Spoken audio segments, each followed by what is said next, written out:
Wait, free parking downtown SLO? Just park in the new structure at Napomo and Palm. And dine at La Esquina, Mama's Meatball or Mistura. And get 2 hours of validated parking. Free parking downtown SLO. Park, eat, validate, done. Learn more at slowfreeparking.com. You're up and at 'em. Tractor systems are offline. We are Beyond FM. Beyond FM. The future of broadcasting is here. Is here.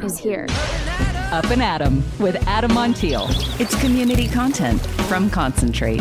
It's Up and at 'em with Adam Montiel. Some say life is where it begins. Straight to the stars is where it ends. Yes, some say life is just where it begins. Straight to the stars is where it ends. Only to start again. Happy Monday, back at it. Thank you so much for being up and at 'em. My name is Adam Montiel. Hope you had a wonderful, fantastic 4th of July celebrating America at 2:50. Wow, some of those fireworks were just off the hook. Do you watch some of them on TV? And you know what's really been stepping up their games? The drone situations. These were pretty lame a couple years ago, and now they're just like breathtaking. The technology with these drone shows. Morro Bay did one.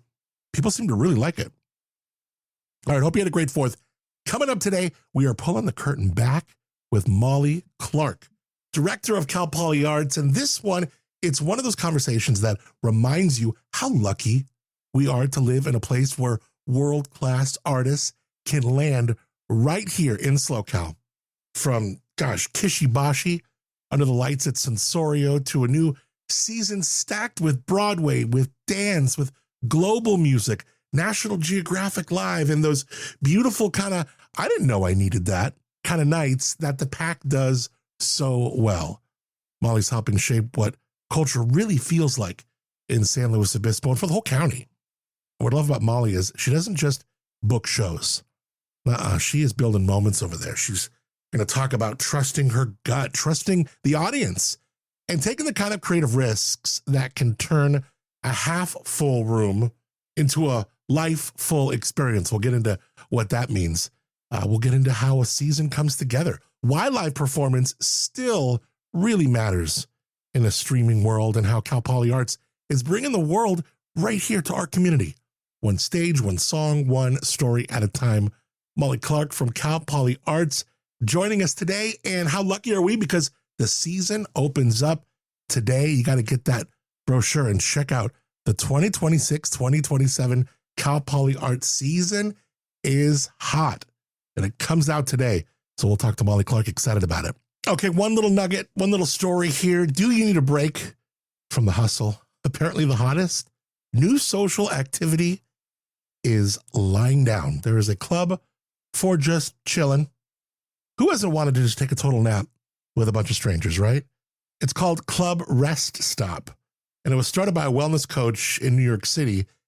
People are meeting up at Central Park for 2 hours for guided breathing, sound baths, meditation, or you could just sleep.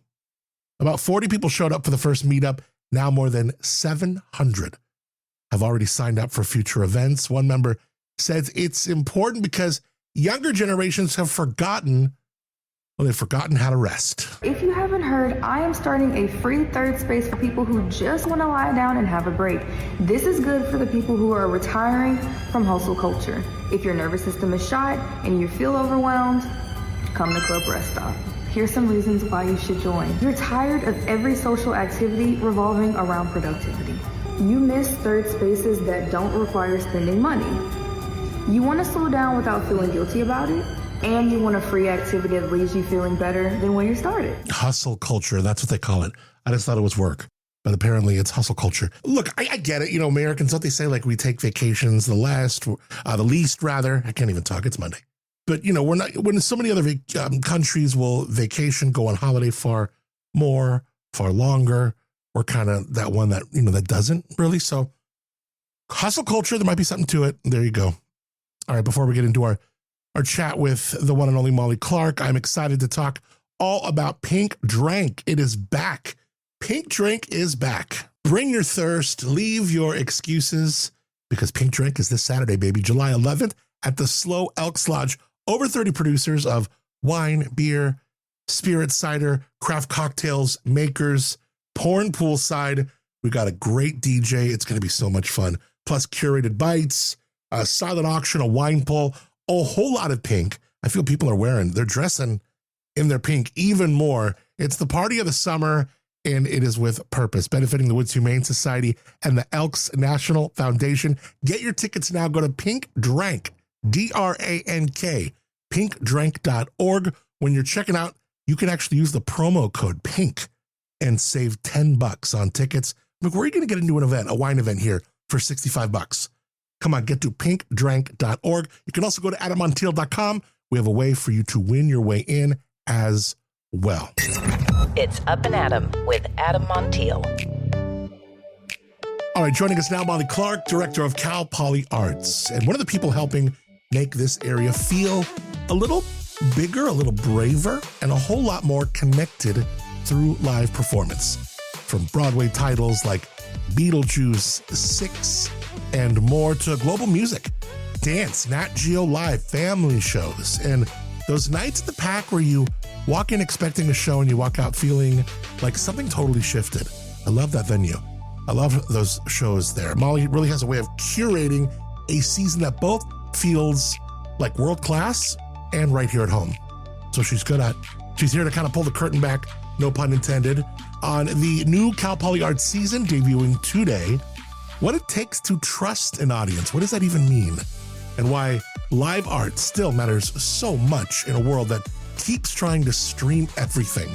Molly Clark, it is great to have you in the SLO Cal studios. Thank you for being Up and Adam. Thank you so much for having me. I always enjoy talking with you. I do too. I feel like the last time we were in our Tamberlobro studios and we were just talking about all kinds of stuff. Yeah, we got way off topic, but in the best way. But I love it. I love it. And I love, you and I have a really similar music sense. Absolutely. Off the air too. So I just love like vibing with you. And I remember when, gosh, we lost R&B great D'Angelo in this last year? I remember texting you. It was. We're going back and forth. And I know. That was a hard one for me. Well, because that was like your Michael Jackson for me or something like that. For sure. He's like one of your top artists. Yeah, I that one hit hard. Mm-hmm. It's kind of weird when we have these, I guess you can call these parasocial relationships with people, especially artists who pour their heart out in lyrics and then we get to interpret them our own way. And then something happens to them and we don't know what to do with ourselves because we're like, well, we know I don't know them, they don't know me, but you do feel something so big. They hold such a special part of your life. I mean, I felt like when Michael Jackson died, when Whitney Houston died, I felt like a piece of my childhood was dying. And I know. And then D'Angelo occupied sort of later in my young adult life. But yeah, I mean, that's why music is so great. We can all sort of relate to it in these different ways that are so unique to us. I have to say, Cal Poly Arts, you're doing some really special things there. Thank you. I think they're really lucky to have you. I know I've said that before, but it's like I saw Kishi Bashi at Sensorio, for goodness gracious. I mean, it was such a great, cool show. I'm like, this is kind of like that outside the box thinking that is so cool right now. Yeah, I feel really lucky to be there. I feel lucky to have the freedom that we do to present the sort of artists that we're presenting. And for Kishi Bashi, I've been a fan for such a long time.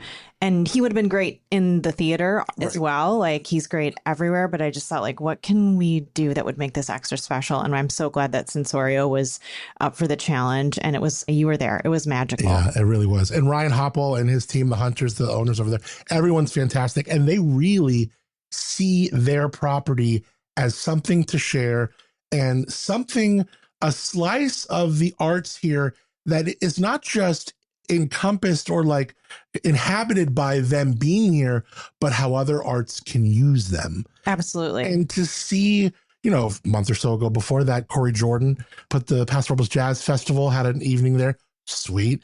But Kishi Bashi, it's just so this is incredible. I was pinching myself. It was such a match for his music too, which some of it has that very ethereal. I mean, it was the lights coming up in the field it was just, it was once in a lifetime. So and Ryan and that team are incredible to work with. Where do you get your kind of respite through the year? Because you're during a season, and then when we're out of the season, you got to be planning the next one.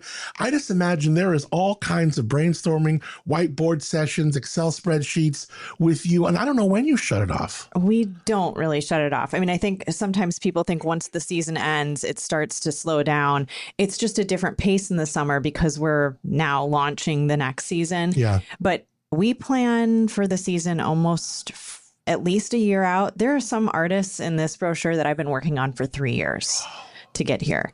So there is no shutdown time, I guess, is like the long, short answer of that. It's just different pacing. You know, when we're in events, it's like madness, and now it's just like this major planning mode right now. What is really exciting about, first of all, we're rolling, I was going to say no pun intended, but maybe pun a little intended. We're rolling the curtains back on a new season. That's and right. It's all happening this week. So tell me what is to come. What are you excited about? This is my hardest question because I'm excited about the whole season, of course, but I think there are some themes that play throughout that I'm really excited about. We're bringing 4 new Broadway titles. The community really loves Broadway, and those are usually high in demand and go quick. But we are bringing, I think, titles that appeal to even a less traditional Broadway crowd, like Beetlejuice. So like we're going to get people in who just like love Tim Burton, love that movie, and want to see it in musical format. Shucked, which is like really funny musical about this agrarian community that grows corn, and the corn starts dying and they have to figure it out.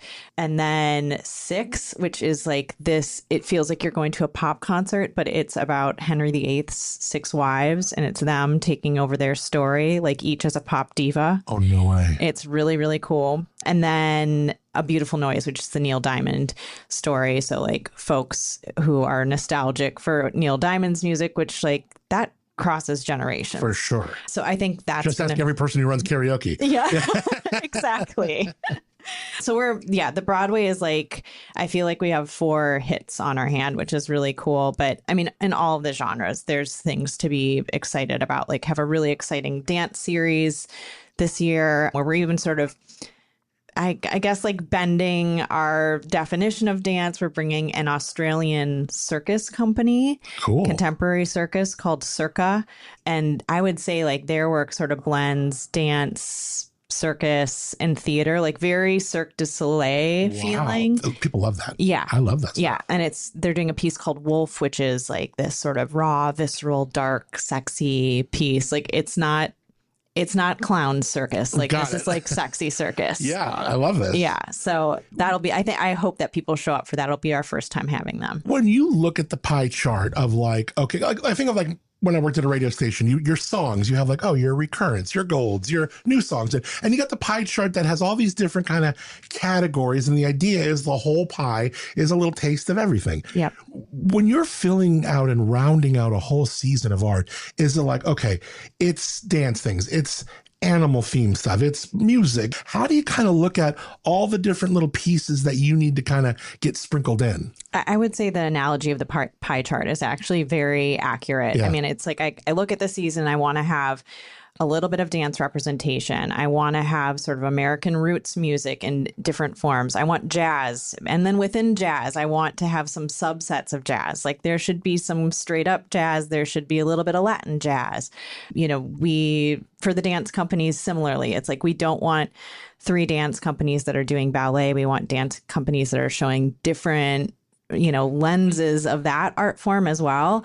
And then I think there's an overlay of, kind of filling all those different slots and the different genres of, having the audience have access to artists that they're familiar with, and then exposing them to new artists who, may be really popular in their genre, in their countries. Like we're bringing some superstars who have won multiple Grammys that will be new for our audience. Wow. Unless you're really tapped in to those genres. And those are typically the artists I get most excited about. Yeah.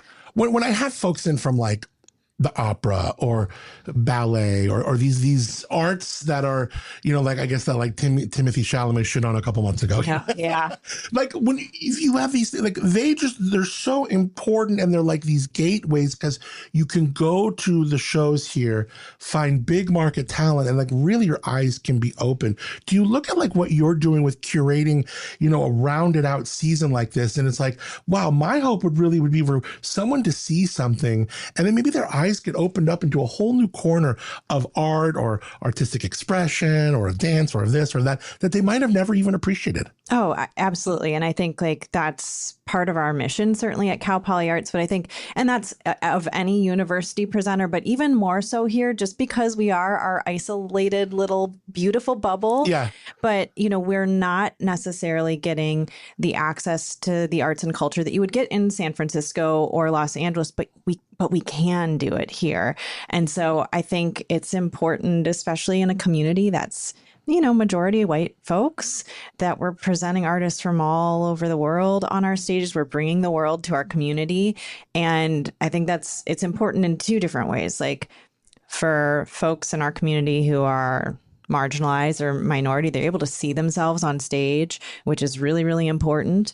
And then for all of our white folks, it's to like create a sense of understanding, a connection to somebody who is different than you, which like in this world right now, we need more of that than ever. And how we can connect with arts to them. Oh, absolutely. It's great. Yeah, it's so important. Like it's always important, but it just feels like it's crucial right now. And then just the audience experience itself. You're sitting in a room with people experiencing something together with strangers, and feeling connected to each other because you just shared that. And I think those instances in sort of our streaming life are less and less. Like there's still nothing that takes over that live experience. Yeah, I don't know how much of involvement you had, but your venue is the PAC, and I just recently saw the symphony with Proxima Parada at the PAC, and you were up there with the symphony folks, right? When you were that one wasn't us, but it was like such a cool collaboration to see happen. Take that part again, because you weren't up there with Rachel. Like who was Rachel up there with? It might have been Ryan or Ron Regier from the foundation. Okay, here, let me hit that again. And I'm not sure how much, Cal Poly Arts had to do it, but I know your venue is the PAC. But that show with the symphony and Proxima Parada, like what a cool just thing to have happen locally. Things like that, so special. It's so cool. And I mean, I say this all the time, but like we are so lucky to have that venue. The fact that Cal Poly Arts is able to bring artists into like, it's a gem in our community. The PAC staff is so incredible to work with. They help make our dreams come true. And the artists are so well taken care of when we take them there. So like and it's great to see the community collaboration that's happening as well. Let's talk about some of these acts that are coming in this season. And anybody can get their hands on the 2026-27 season pamphlet here. But some of these they really pop out of you. This is a family-friendly event called Lightwire Theater. Yeah. And tell me about this, because this looks like really, really fun, no matter how old you are. It's super fun. We've had them before. It is a troupe of dancers, puppeteers, actors, and the show is completely in the dark. So I joke like it's always my least expensive PAC tech bill because we're not using any lights. But the actors are in these LED suits. And so all you see is, whatever shapes or animals that they're making. And this one is their take on like the story of the tortoise and the hare. And last time we had them, they did like a dinosaur show, and it was so fun. I mean, like the squeals in the audience from kids, like it was so joyful. But it's also just what you said, like you could be 9 or you could be 99 and enjoy it. And this is like such a classic story. So like when we had the chance to welcome them back, we jumped on it. That's awesome. Speaking of animals, Lucy Hawkes doing a National Geographic Live. Incredible Animal Athletes is the theme. And this looks just awesome. Yeah, she's an incredible explorer with Nat Geo. She studies the migration and also just sort of like the physicality of animals. And we we love our National Geographic series. I don't know if you've ever come to those shows, but they're so inspiring. And I always leave feeling like I'm such a slacker because it's like these like National Geographic explorers are just like superhumans. I know. But our Nat Geo people told us that Lucy is one of the most engaging speakers that they have on their roster and one of the most popular speakers. And this is our first time being able to have her. So people who love animals, who love, stories of, triumph over nature, I think will love this show. You got some stuff at Christmas with Stella Cole. Of course, Delisle Lovett. Everyone loves when he comes to town. And then we talked about this global music, Las Migas. This looks really good. They are this phenomenal flamenco group out of Spain, all female. They have now won a number of Grammys, most recently the Best Album Latin Grammy for flamenco. Wow. And they are phenomenal live performers. Like, you're going to get the flamenco music, but you're also going to get that, like, the dance as well. And I just love that they are these young women who are like taking such a traditional art form and like, respecting the roots, but really making it their own. So like that would be like a highlight in our global series for sure. It's so cool. Like we talked a few minutes ago about having like this big market mentality while being in San Luis Obispo in the middle between these other two big metropolitan markets.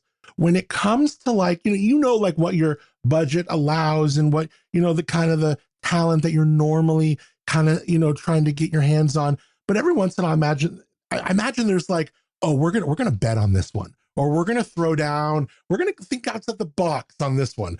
Take me into those meetings where you go, do we do it, guys? Like, do we, like, do we spend it? Do we make the call? Do we partner up? Like those, I gotta imagine, are big strides and big jumps. They are. I mean, and we really agonize over each artist that we bring. And the truth of the matter is, sometimes we can do all of the market research. We can look at all, look at how they're selling in all these different markets. We can even look at how they've sold if they've been here before.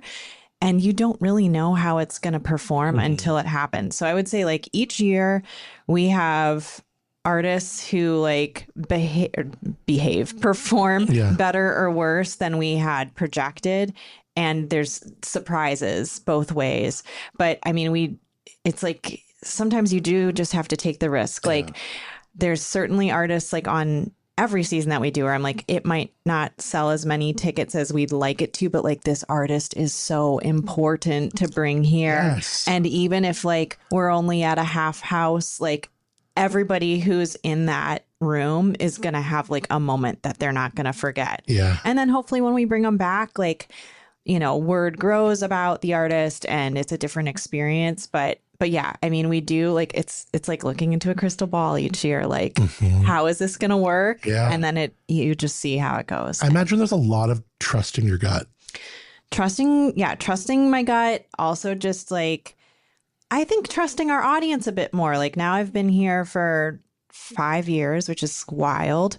But, I feel like I'm getting to know our audience better. I think our audience has grown to be more adventurous too. Like they've started to trust us and they're like, I've had a great experience at the jazz series now 10 times. Like, I don't know this artist, but Molly says they're good. So like, I'm going to go and check it out and hopefully they love it. Take me to those two spaces. One, the first space, you put a bet into something, you lean hard and it just works. And you're like, you look at that crowd, you're like, wow, we did it. It worked. Like we trusted our gut. We went out on a limb and it worked. Talk about that, Joy, for a second before I ask you about the opposite. I had like a big memory on that. The first season that I was here where it was like I had built the program with our team. And that was with Carla Morrison, who is this incredible Latina singer who's really, really popular. But like I remember when I had like talked to some of the folks on campus that we were bringing her, they were like, who is this? And then tickets went on sale. They were like, this is really weird. Like she's selling really well. And I'm like, no, it's not weird. Like she's like a really big deal. Like she has a single with Ricky Martin. Yeah. Like we are so lucky that she's coming to the Pack. And it was a sold out show. It was a show full of like young audience members, like just like people who had like it was their first time at the Pack because they loved Carla so much. Yeah. And so that was just like it was so Heartful. Yeah, and like affirming of like, okay, like we're trying these new things, and like ultimately like I want everybody to feel welcome in the Pack and to feel excited about like what we're bringing there. And so like that was like win-win. What's Carla's last name? Morrison. The Carla Morrison effect. Yes. That's so cool. And I'll probably never be able to get her again. Like that's just like how. But we could probably still accomplish the Carla Morrison effect again. I think so. You know? Yeah. Because it's like we said, just trusting your gut and knowing what you know. And that was so cool that like everyone was like, yes, let's go. Okay, now let's go to the other side of that, which I know it's tough. You really lean in hard and it just, you're just like, man, and I get it. Like you maybe you're a third full, half full, but yes, everyone in there is going to get it. But was there a time where you're just like, man, and I don't know who to blame, whether it's me or blame this audience or whatever, but it just didn't connect. Yeah, I would say there's only maybe been 2 times where I'm like, if I wouldn't do that again. Yeah. Otherwise, like even sometimes when maybe it didn't sell as many tickets, like I don't regret bringing the artist. Like great. the artistic experience was really, really great. I won't name artist names on this one, but there was one who, he was trying to connect with the audience really hard in between his songs, and it just like it was falling really flat. And I think the more it happened, the more anxious he got, and it was like his neuroses just like came out on stage. I remember he got off stage after the concert and he was like, wow, it was really cold in there. And I was like, oh, temperature wise? And he was like, no, that audience. And he was like apologizing profusely. I felt bad for him. No, sure. Yeah. And then like I would say the only other one was we had a dance company and they were like doing a new show, and one of the guys in the company, it was like a music and dance collaboration. And he sort of said in the middle of the performance, like, this is only the second time we're doing this. And I was like, don't ever say that to an audience, because like they don't know that. Right. But then the whole intermission was people coming up to me being like, I could tell it was the only second. Oh no. And I was like, gosh, if he would have just kept his mouth shut and been confident. Right. Nobody would have been the wiser. But do you look at those intermissions as your chance to like get a barometer, people watching? How are people? What are they doing? What are they thinking? What are they saying to each other? For sure. Yeah. For sure. And usually like after I do our curtain speech, I sneak up on the second level. Like I don't go down in the orchestra, but I actually like to watch the audience from above and sort of like get a sense of reaction during the first halves. But yeah, and we've got a great relationship with like our patrons who come to lots of things, and they'll tell you like, like that really challenged me, or I'm loving this. This is the best jazz performance I've ever seen. But I love seeing how people react, because everybody brings their own experience into the hall, right? Like, and that's the beauty of the performing arts too. Like we all bring our own baggage in when we're watching something, and like how we perceive it is totally different. So it's interesting to take in everybody's responses. Is there someone in this pamphlet that you are looking forward to more than any other show? Personally, I'm so thrilled that we have Rhiannon Giddens coming. So Rhiannon, we have, I believe it's in February. She is a Pulitzer Prize winner. She's a Grammy Award winner. She took over the Silk Road project from Yo-Yo Ma after he left as artistic director. She is like this brilliant, I would say like American music historian in a lot of ways, plays banjo among other instruments. Wonderful singer. And she also like the pop culture references in Beyonce's Texas Hold'em, the banjo in the beginning. That's Rhiannon. And she's just this visionary right now in music. Like I think she's going to be one of those artists that we're going to like just like watch decades of her work and be inspired by. So she's one that like I've been in talks for like 3 years to try to get her here. So like that one was sort of like hard fought to make sure that we made that happen. So that one in particular. Yeah. Take me into some of these writers. I mean, I know we're not like, the Forum or Staples Center or whatever they call it now, but when we have artists coming through, they have these writers, and this is like, hey, this is what we need to make this show right now. Some of it's boring, technical stuff, this and that, but some of it's down to the food that they want, what the drinks that they want to drink, and everything else in between. And I'm curious how some of these go for you. Oh, I mean, I would say we're fairly lucky. Like, we don't have too many crazy diva-ish riders, but every now and again, like, you get someone, usually it is like when they're more high profile, they've got more requests, or they've kind of earned, I don't know, the cred to be able to request the things that they do. But yeah, like, we have one artist who it's like, yes, you have to present the menus to choose what they want to eat, and they can't be paper menus. Like, they have to be like the laminated, like those sorts of things where you're like, really? Yeah. Okay. All right. Like, we'll do it. Nothing like green M&Ms or anything like that. No, not quite. Not quite. Like, and we haven't had like a real crazy one before. Like, I only like Cliff Bars, or I like this, or like, do you ever have to like hit up Costco or go shopping? And oh yeah. I mean, we put a lot of good money into Costco, like for sure. But like, it's more like the more unique ones are like, they have to be served on real plates, and the plates must be new. Like, things like, oh gosh, things like that. Wow. Yeah. Does anyone ever do any local requests? Like, have you ever got like, I want a pink champagne cake from the Madonna Inn, or I want. Don't give them any ideas, Adam. I want piping hot chowder from Splash Cafe. Yeah. I mean, usually the local request, it'll be like a little bit more vague, like, give us a local selection of beers or a local selection of wines. And at the university, like, we can't purchase alcohol for them, but if they give us money to go get their, whatever they need in the backstage. What's the connection? Because you are partnered with some great wineries that patronize with the pack and Cal Poly Arts. So, like, could you, like, I think Epic has worked with you guys. Could you just like go upstairs into the little fridge and grab a couple bottles of Epic and put it in their rider, or all the accounting wouldn't be right then? Yeah, we usually have to have them like give us the money to like go and get it. Yeah. But I mean, we also have like, and we're so lucky to have all the great wineries in the area who like sponsor our receptions. I mean, I'm thinking about like when I was in the Midwest, I'm like, this is not the kind of wine we were drinking in those donor receptions. Yeah. But it's nice to be able to like,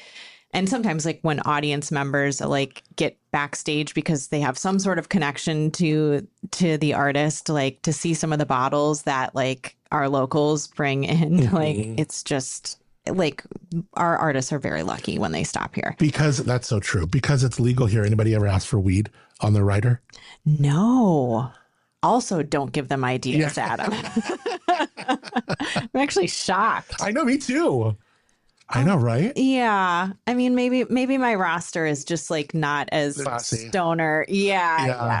Would you like, hold on, I'll run to Megan's really quick. And, just to put it in the room. That is so good. Well, Cal Poly Arts, how do people learn more about this season? And look, if there's someone who has resources and can help the Cal Poly Arts, or maybe you are a business, and what a great and worthy way to really help the culture of where you live. Cal Poly Arts is a very worthy organization to do that. How can people learn more about you? Certainly go to the website, calpolyarts.org, but also like I'm always open to talk with anyone. And we are so lucky to have a lot of community sponsors. And that's the only way that we can make this work. Like when we budget a show, even at Sellout, most of our shows are in the red. Like, and that's partially because like costs are rising to produce anything. All the inflation that we experience as individuals is just like exponential when you're bringing a dance company of 30 people. But we are so lucky to have, different local businesses that sponsor. And it's a win-win. Like it helps us to be able to bring these artists here. But then for the businesses, like gets the word out about what they're doing. They get great recognition. Sometimes they're able to meet the artists. Like we do special receptions. And so it's like the only way that we honestly can make a season of our scale work. So so check out the website, or also just contact me.